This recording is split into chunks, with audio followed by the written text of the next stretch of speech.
Hello everyone and welcome to the 4.7 we're in. We are in 4.7. We've got the pack opening thing and we've got the the item stash thing. We're in 4.7 and we're taking a look at the Vengeance Juggernaut, as it is in French. That's how I call it. I call it Le Jug. Le Jug as it's known in French. So this is Vengeance. This is the DPS spec. Not really worth talking about the other spec. No one ever bloody plays it. No one ever plays Rage, so we're not even going to mention it. So what is Vengeance? Vengeance is more of a dot spec in recent times. It used to be a kind of spec that was all about resetting the cooldowns on Ravage, and that's still there, but a lot more emphasis, especially in 4.0, has been placed on our dots. Now, our dots come in the form of Shatter, okay, which does internal damage with a further internal damage over 12 seconds. We have Draining Scream, which our Force Scream does little amount of damage over 6 seconds, and where if I can find it,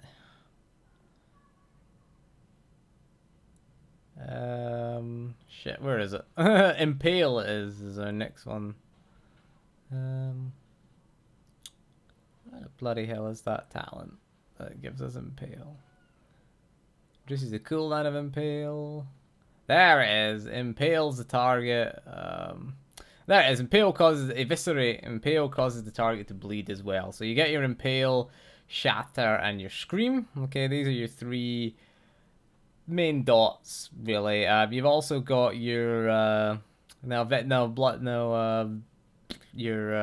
what's it called again? Jesus Christ, it's been a while. I haven't played Swotor for a long time.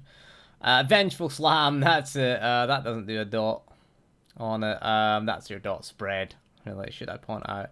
I should point out that your level 64 ability, Blood Master or Burn Master if you're a Guardian, for each of your bleeding effects active on an enemy target, you deal 3% more bleed damage up to a maximum of 9% more bleed damage, while Shatter, Draining Scream, and Eviscerate are each bleeding on the target. Okay, so what you want to do with this spec is you got your three dots. Okay, Shatter, Impale, Force Scream. Okay. When we're applying dots, we make sure we apply all three of these in quick succession, because the bleed damage stacks. It's a 9%, okay, so it's the three dots we've got, so put three of them up, get 9% more damage out of each bleed effect. It's only the bleed effect, it's not going to affect the initial damage that it does, but we definitely want these three up. Okay, Impale also, what is it? Impale also sunders the target, doesn't it? Geez, I forgot to read all of these. Increase the critical chance of your next Scream. You also get the auto crit on Scream as well. With that, Impale causes the target, inflicts the target with Beat Down. Okay, Beat Down take 5% more damage from melee attacks. Just note that. Melee attacks. And also you've got Savagery, which Impale, Shatter, Impale, Vicious Throw, and Vengeful Slam. Increase the critical chance of your next Force Scream by 50%. Okay. It does stack twice, so you get the 100% auto crit on Force Scream, so you got to bear that in mind. In terms of utility, we've also got the Vengeful Slam, which is our AoE. Spreads our dots around, spreads our bleeds around as well. It's a pretty nice looking ability as well. You can use it for single target as well. You know, use it for that as well, because it costs no focus as well. It costs no rage, should we say. Costs no rage. We'll show you Vengeful Slam again. Ooh, take your big lightsaber, smack it into the ground. It's awesome. So awesome. Vengeful Slam. So we'll get to our utilities now. Utilities. Payback. Reduce the cooldown of Unleash by 30 seconds and use Unleash to heal you 10% of your maximum health when used. Okay, Unleash is your breakout of stun. Okay. Purges incapacitating movement impairing effects. Gives you a nice 10% heal. Very useful in PvP. Useful in PvE if you're getting stunned a lot. So, you know, take that if you're getting stunned, really. And Warmonger, getting attacked Reduces the active cooldown of Force Charge by 1 second. This effect cannot occur more than once every 1.5 seconds. Useful if you have to target swap. Again, if you're doing like Sword Squadron or something like that, where you have to switch between the bosses, then getting your charge off cooldown as quickly as possible, because you are going to take damage in some fights. Fights like Under Lurker as well, where you're switching between Lurkerlings, because again, you're going to take damage there. So taking damage will reduce it. Okay, you've also got Deadly Reprisal. Taking non-periodic area of effect damage generates 1 rage. Guess what we were doing before this? Yes, TOS. Story mode, mind you, but TOS we did. Taking non-periodic area of effect damage generates 1 rage. Yeah, Underlurker, don't we? Guess what we were using these lot on. Didn't really have to use the stun though. They break out of stun. Path Carver, if we're cleaving. Again, Sweeping Slash deals 25% more damage.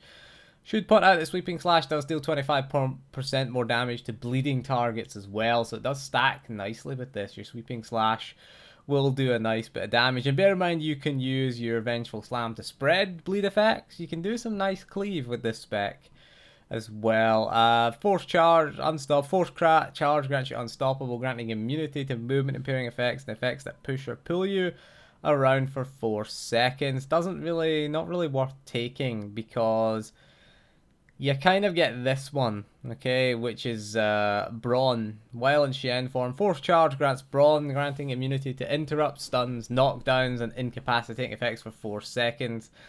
Damage reduction is also increased by 20%. So this one, movement impairing effects and effects that push or pull you get immunity to, whereas this is incapacitating effects.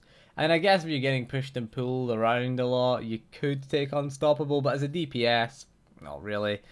This talent gives us that immunity to stuns, knockdowns, and things, whereas this one is movement impairing. Generally, we only ever get stunned, unless we're PvPing, really, essentially. But PvE, not really. Unyielding, you get 4 rage whenever stunned, immobilized, put to sleep, or knocked around. Can be useful again in PvP. PvP mostly. Unless it's a really scripted event, we don't really need a lot of rage in this. I mean, the fact that Saber Throw has no range requirement now. This was a set bonus piece back in the day, giving you Saber Throw no range. What a shitty set bonus that was. But now it's just baked into the class, so there's no real reason to, if you need to generate rage, use Saber Throw. Ravage immobilizes the target. Again, it's a PvP thing. Unshackling Rage. Activating in Rage purges movement impairing effects and increases your movement speed boost by 50% for 6 seconds. If you're doing Underlurker HM, we'd probably take this instead of Payback. Really, if you're doing HM Underlurker, then yeah, getting in Rage moves all movement impairing effects and gives you a 50%. Bear in mind, you can't use it on every single phase, every single Rage Storm, should we say. That's when you want to avoid the Rage Storm, get behind the rocks after the collapse. Really, it is a 45 second cooldown normally. This is Alacrity affected, 42 seconds. Generates 6 Rage, so you can use it every second circle. You can also use Mad Dash as well, if you're careful where you aim it on Underlurker. Pool Hatred. Whenever a movement is impaired, you gain 10% damage bonus to the next ability that consumes rage.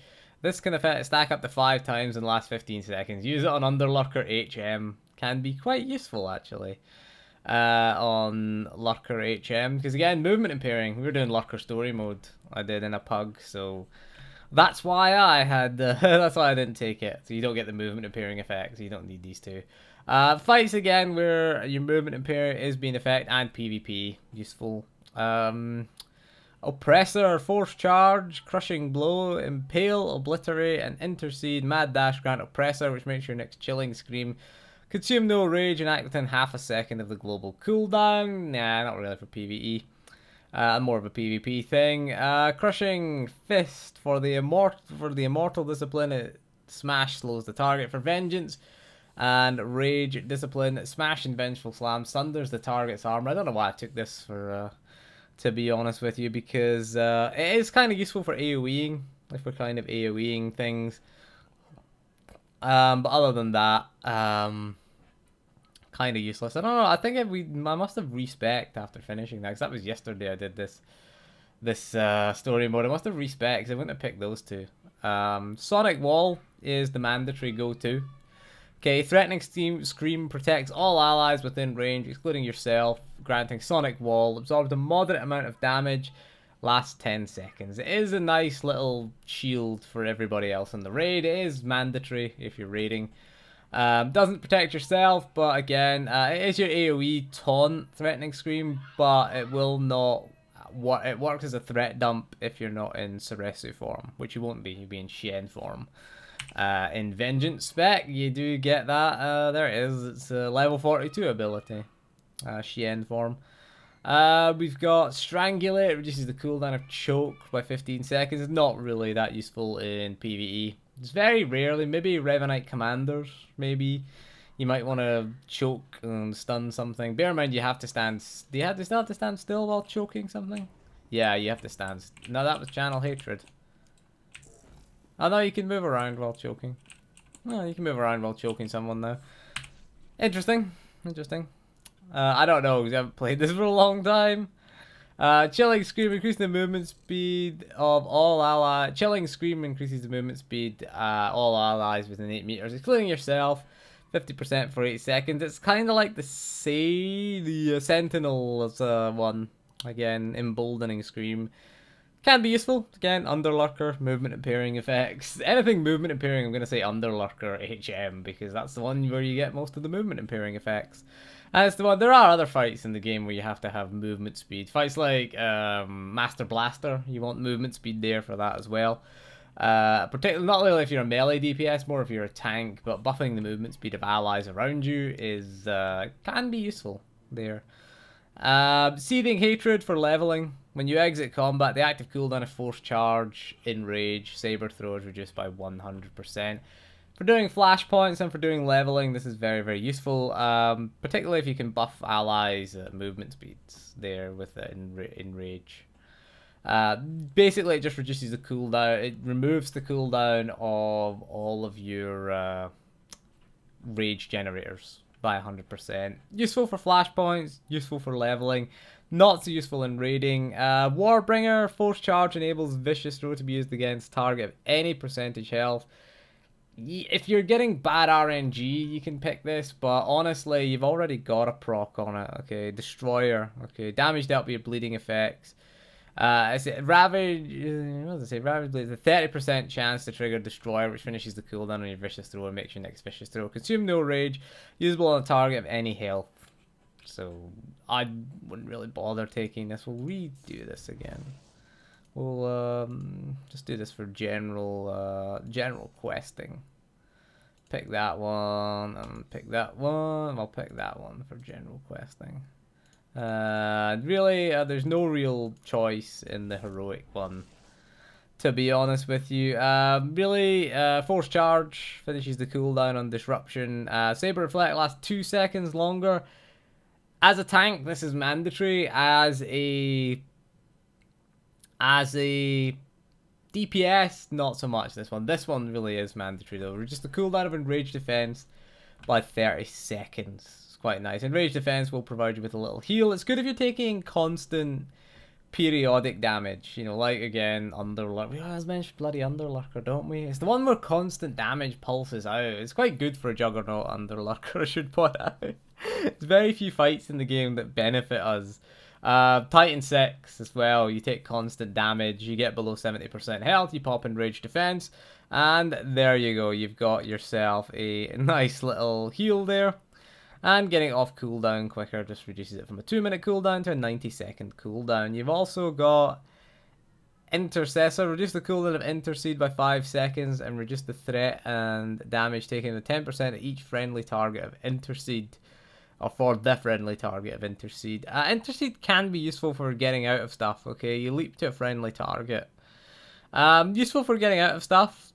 So reducing its cooldown can come in handy in certain fights where you just want to get out. Although Mad Dash has kind of changed that. Mad Dash does get us out of things as well. But yeah, you just click an ally and leap away from them. leap to them. It's pretty useful. If you look at, what was it, Zerka Corporate Labs, the first boss there where the water becomes electrified, Intercede is very good there. Just click the healer and Intercede to the healer. Really, just the healer's threat is a nice, and reducing their damage taken is pretty nice. So there's situational use for that. Increasing the generates a high threat amount while as violence the recipe form. That does saber reflect, situational saber reflect. Only certain things can be reflected. Things like Brontes, if you're doing Brontes HM, you can saber reflect the orbs that fall. If you get an orb that follows you around, then having that saber reflect can be useful. But saber reflect can also be a minor DPS cooldown as well. Bear that in mind in this spec. Under certain situations, certain circumstances, saber reflect is a minor DPS cooldown. It can be. Throwing Gauntlet reduces the cooldown of Force Push and Intimidating Roar by 15 seconds. Not really for PvE. Force Push can be handy if you just want to get rid of something. If you want to get rid of ads. Like, a lot of people have trouble with the final boss in what's it called, Battle of Rishi HM. I saw a few forum posts with that. Force push those ads. Force push one of them off if you get 2 ads spawning. Then, get rid of one of them. You got 1 ad to deal with. There you go. As a Juggernaut DPS, you should be dealing with those ads, really. You've got the tools there. You've got your Enraged defense, and if they're doing ranged attacks, you've got Saber Reflect as well. So you've got the tools to deal with those ads as a Juggernaut DPS. I would like to get a Flashpoint as DPS, but that's impossible these days. I don't have the time to sit around and wait. Whiplash, Saber Throw, mobilizes the target for 3 seconds. Yeah, not really in PvE. 3 seconds is such a short time in PvE. PvP, yeah, it's handy, but PvE, not really. Consuming Rage. In Rage Defense, purges all cleansable effects when activated. If you're doing fights like the, what is it, the War Chief one, Underlurker HM as well. You can pop in Rage Defense as well and remove them. Again, Underlurker HM, you're going to be taking constant damage. The Saber Reflect one is kind of useless there as well, because most of the damage is melee, and Saber Reflect doesn't work against melee, so consuming Rage is quite nice. And Rage Defense, removing all cleansable. I don't think it's a cleansable effect, I think, but it's nice that you can give yourself a self-cleanse. I know that the movement impairing on the Rakata Warchief and the Rancor in Legacy of the Rakata is a debuff. So you can cleanse it. So, using Enraged Defense to cleanse yourself instead of standing in the fire and waiting for the healer to do it. Tell your healer, hey, I've got Enraged Defense. Of course, you can only do it once every 90 seconds. So your healer is going to have to cleanse you a few times. And that one, so, you can have that as well. You can have Endure Pain. Increase your movement speed by 50% and grants immunity to movement impairing effects while active. Again, Underlurker HM. We're going to point that out. You can use this and you can use this to get movement impairing. Okay. Makes you immunity to movement impairing effects as well, which means that this is a 1 minute cooldown, it's the 45-second cooldown. Again, Underlurker HM is the big one with movement impairing. That's the one that does most of the movement impairing. You can also use Intercede there as well if you can get to an ally as well. Through Victory, Mad Dash can be used while immobilized. Purges movement impairing effects when activated. You've got plenty of movement impairing effect purges already. I would honestly prefer Through Power rather than Through Victory, to be honest, because it makes you immune to movement impairing effects while it's active. It is a longer cooldown than Mad Dash. But again, Mad Dash, you kind of have to point it in the right direction and just go there, whereas you can have more control with Through Power. Okay, so you've got that at least.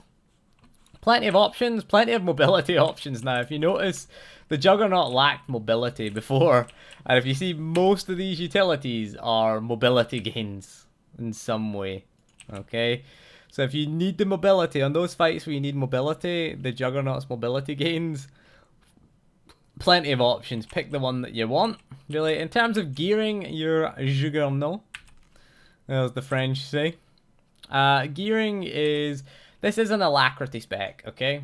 What we want to do is, we want to be going, generally alacrity is our priority over crit and surge. We don't have a lot of alacrity. I have 208, 204, 260, 220 stuff. It's just crap, really. We've got PvP gear to get the 6 piece. Your first priority is obviously accuracy, get it capped.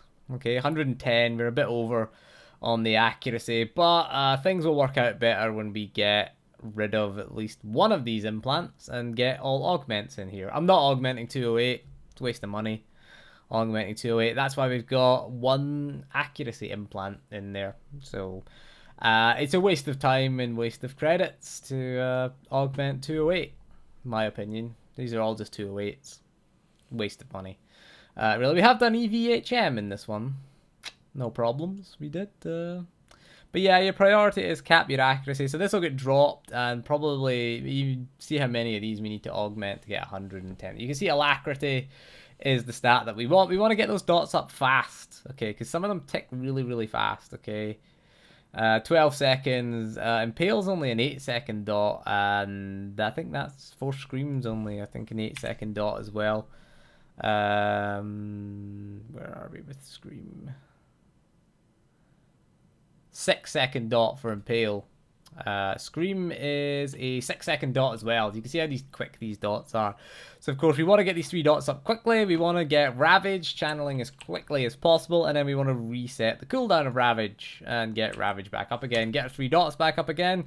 And that's how, if you think of every dot spec in the game, every dot spec in the game has something that makes the dots do more damage. Whether it be Weakening Blast, if you're a sniper, it's what's it called again? Force and Balance, or Death Field. That's what I meant to say. Death Field if you're a assassin, or sorcerer if you're one of them. So every single dot spec, the thing that enhances our dots is putting multiple dots up. Okay, so our priority when it comes to our rotation is get the 3 dots on your target. Okay, so we're gonna enrage. Start off by enraging, get in there, get the Sunder armor buff up, get up your Shatter, Impale, Force Scream, auto crit, and then get off your Ravage. Okay, so you got your 3 dots up, getting your boost there. Pop that out if you get the proc there. Pop this up to get more enraged. Pop this up, pop this out. Get another Impale out. Bear in mind your Shatter will reset the cooldown of your Ravage. And then you want to get your Ravage up. If there's nothing else to press, pop that. Pop that there. And then go Impale, Shatter. Back to Ravage, really, here. And then, you know, obviously that is auto crit. Fire that off. Fire this off. We'd fuck that up there a little bit. You see how you need alacrity, because you want this to be off cooldown. Didn't get the proc. Fire that off. We're going to just sit on this a little bit. We're waiting for the Shatter to come off, and then we want all 3 dots up. And then getting Ravage out. Again, we're just going to sit here a little bit. What you can do is use Vengeful Slam if you got nothing else. Nothing else is on. Vengeful Slam. Really, ugh, fuck that up again. The thing that is annoying about this is that you want to keep enough rage, okay, to have these 3 abilities off. You've only got 2 dots there. You got the 3 dots. And that's basically it. It is quite a fiddly spec, because this cooldown's a pain in the arse. Okay, Shatter doesn't line up quite right. Okay, so we want that to come down as much as we can. That's why it's an alacrity thing, really, because it's not really about the dots critting, it's about getting all 3 of them up. Okay, because you want the duration of all 3 of them, because just in Shatter, pop that off, get that out there, and you see you get all 3 of them up for a few seconds, get the beatdown debuff up, you get your you want your Sundered up as well. And again, if you get the proc, fire that off, fire this off, fire that off, get that up, and then back to Ravage. If you don't get the proc on your... See, this is the thing, like, we've got 2, 3, 2, 1, we're waiting, and then we lose out on that last dot there. You can see it just gets clipped off at the end. Kind of annoying that it just has to be delayed. More alacrity. I think reducing this cooldown would have been better. What the fuck was that? That happened to us there. Reducing that cooldown would be a bit better, I think. It's not... It's a pain in the arse, really, that Shatter. It's too long a cooldown. 11.2. We want to reduce this as much as possible. Alright, we want to reduce it as much as we can. You can use Vengeful Slam as a kind of delay. Or you can use your proc Vicious Throw as a delay. Or you can just use Assault. Vicious Slash we tend to just save for...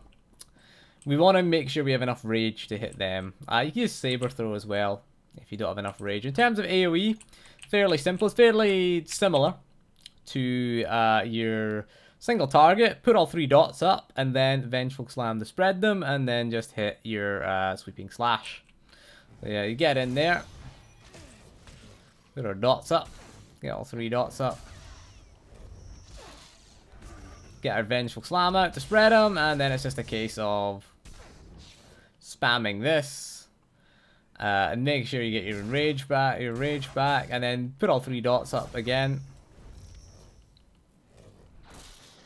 Vengeful Slam. And then just get back to getting your Sweeping Slashes off. And that's it for the dot rotation, really. Mad Dash doesn't do enough damage to be hugely worth doing for the dot rotation. I suppose if you've got nothing else to press and your Vengeful Slam is taking a while to come off cooldown. It's not a long cooldown on Vengeful Slam, but you always want to be generating rage. It's always better to generate rage. Mad Dash, you can see here, it hits the target very little in the way. It hit all targets as it goes through, but I don't think it's hugely worth it for AoE. The problem is it just puts you out of position and then you have to go back in and reposition. That's the big problem with it. It's not so much its damage output, it's its repositioning, because the time you waste, you know, sort of spinning around and getting back in and getting everything up, you know, you could have just built your rage but then get another Vengeful Slam out. Might end up being quicker for you to do that. But yeah, Mad Dash, it is useful for getting out of things. Again, you get 100% defense chance while you're Mad Dashing. So fights like Garge, where he does his big slam thing, he does his big pounce. It's Pounce and Frenzy, very, very useful there because they're both melee attacks and you can dodge them. Underlurker, if you time it right, if your timing is perfect, you can avoid Devastate. You might fail the cross, mind you, but to be careful with that. Be careful with it there. Mad Dash there. Pretty useful Mad Dash overall. It's pretty useful. You got your Intercede as well. Gives us that little bit of mobility that we were sorely lacking in other expansions. Other than that, in terms of a raid class, not really a Juggernaut DPS, to be honest. Wouldn't recommend it. The Marauder just is gonna do more damage, more utility for the raid with the Marauder. You know, they've got this speed boost as well. I think they've got 100% speed boost as the Marauder one. They've got the raid cooldown as well. They've got their inspiration as well. They've got that. So that's the big reason, and the fact that they just do more damage flat out. Annihilation just does more damage, and Carnage just does more. Carnage is more burst. Annihilation has better sustained. Really, that's the real thing. The reason I picked this for Dark versus Light is it's quite good for soloing. You know, you get things like Saber Reflect. You've got things like Endure Pain. It's pretty nice. You've got the this utility right here, Seething Hatred, which is quite nice for soloing. Soloing, they're pretty good. You've also got Enraged Defense as well. Mad Dash works out. You get decent defensives. Your Saber Ward as well is a very nice defensive there. And plus, you do decent sort of AoE damage, decent survivability. Obviously, I mean, the damage compared to a Marauder, it's low, but in terms of its output, it's not too bad. It's towards the lower end of the melee, unfortunately, but it's not viable. But if there is a choice, if a guild has a choice between a Juggernaut and the Marauder, they're generally going to pick the Marauder. If raiding guilds still exists in this game, I don't know. But generally speaking, you've got a choice: Marauder or Juggernaut. You're getting 9 times out of 10 they'll pick the Marauder. It's just more utility, unless they already have a Marauder in the team. But if it's a choice between them, then just be aware of that. I'm just going to make you aware of that. But anyway, that is all for this video. So thank you for joining me. We'll see you again soon, and goodbye.